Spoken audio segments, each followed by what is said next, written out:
जय श्रीमन्नारायण भक्तों, जैसा कि आप सब भक्तों को पता है कि करवा चौथ का व्रत आ रहा है, जो कि लगभग सभी सौभाग्यवती महिलाएं अपने पति की लंबी उम्र के लिए व्रत रखती हैं। पर जो भी सौभाग्यवती महिलाएं किसी कारण से अगर व्रत नहीं कर पा रही हैं या कोई शारीरिक कष्ट है या उम्र की वजह से व्रत नहीं हो पा रहा, परेशानी हो रही है, तो उनको करवा चौथ का यदि उद्यापन करना है तो उद्यापन विधि किस प्रकार करें, किसको बुलाएं और किसको जिमाएं, किस तरह जिमाना चाहिए और जोड़े से जिमाना चाहिए कि सौभाग्यवती महिलाओं को ही केवल जमाना चाहिए।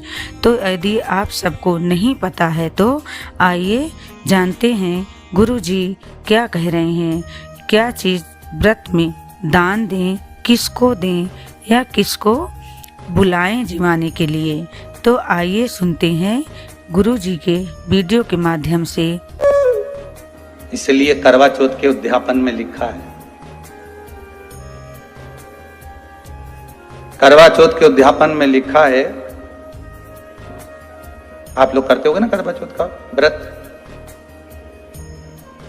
उसका जब उद्यापन होता है तो एक थाली में 13 जगह पर 4-4 पूड़ी रखी जाती है। आप लोगों को तो मालूम होगा, आप लोगों ने करा होगा करवा चौथ का उद्यापन। एक थाली में 13 जगह पर पूड़ी और सीरा, सीरा मतलब हलवा रखा जाता है और रखने के बाद में उसके ऊपर एक पत्तल रखकर उस पर सुहाग का वस्त्र, साड़ी, 5 वस्त्र, सुहाग सामग्री सब उस पर रखी जाती है और रखने के बाद में हाथ में कंकु, चावल, हल्दी लेकर संकल्प लेकर उस थाली पर से घुमाया जाता है। कामना करी जाती है, हे चौथ माता, हे करवा चौथ, हे चतुर्थी माँ,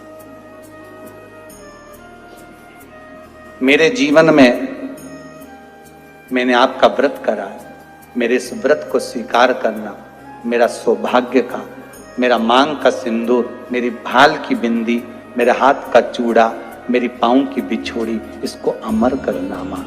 और जो ये वस्त्र मैं दे रही हूं, इस वस्त्र को मैं जो प्रदान कर रही हूँ चौथ माता, इसको स्वीकार कर कर मेरी भी चुनड़ी को लाल बनाए रखना। तब उस साड़ी को, उस वस्तु को, उस सामग्री को उठाकर घर की वृद्ध सास को, जो घर में सासू होती है, उसको दिया जाता। सास नहीं हो तो किसी सौभाग्यवती नारी को दिया जाता।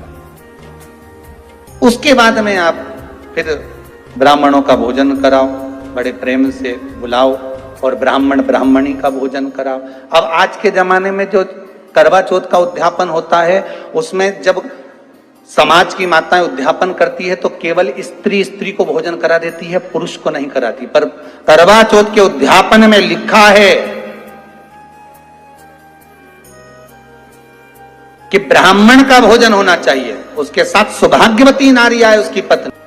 पर अपन ने तो सोचा कि चौथ माता का उद्यापन है तो केवल स्त्री को खिला दो, उद्यापन का पूर्ण फल मिल जाएगा। नहीं, उसका सुख नहीं, उसका आनंद नहीं।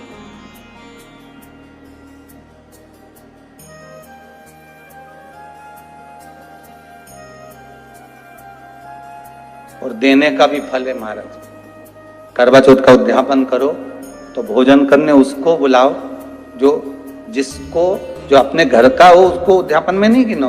अपने घर के लोगों तो वैसे ही भोजन करेंगे, घर का व्यक्ति तो वैसे ही भोजन करेगा ना, पर अपन ने उन्हीं को गिना। ने हमारी बड़ी जीजी के गिन लो, ने छोटी जीजी के गिन लो, ने भांजी के गिन लो, ने उसके गिन लो, ने उसके गिन लो, ने 13-14 ऐसे इकट्ठा कर लिया, ने साथ ये अपने इकट्ठे हो गए, ये तो अपने हो गए। ये तो तुम उद्यापन करोगे तो घर में इनको तो जिमाना ही पड़ेगा क्योंकि तुम्हारे रिश्तेदार है।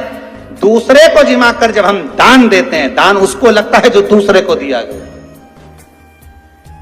कई लोग कहते हैं हमने बहन बेटी के दे दिया, तो बहन बेटी क्या दान लेती है? किस पुराण में लिखा है कि बहन बेटी दान लेती है? हमको वो भी बताना कि बहन बेटी दान लेती है, क्योंकि बेटी तो खुद कन्यादान में जाती है। बेटी का कन्यादान होता है, वस्तु का दान नहीं, बेटी खुद दान में दी जा रही है। कन्यादान में। बेटी कभी दान नहीं लेती महाराज, बहन बेटियां कभी दान नहीं लेंगी। और बहन बेटियों को कह भी देना चाहिए, अगर भाभी उन बोले कि हमने जीजी को दान है, दान मान नहीं ले रहा है, देना हो तो ठाट से हमारा हक दे रही हो। हम साल भर में आते हैं तो राखी पे साड़ी दे रही हो, ये हमारा हक है क्योंकि हमारे मकान में रह रही हो, हक दे रही हो, दान नहीं। दान देना है तो पंडित जी के दो, दान देना है तो ब्राह्मण को दो, गौ माता को दो। हम दान नहीं ले रहे, हम अपना हक मांग रहे हैं। ऐसे नहीं दोगी तो काले कोट वाले भैया से लिवाएंगे, हमारा कहीं जाए।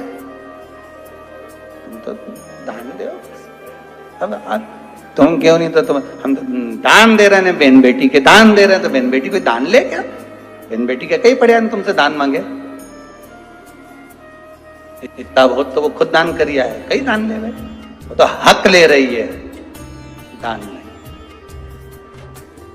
दान नहीं मांगे।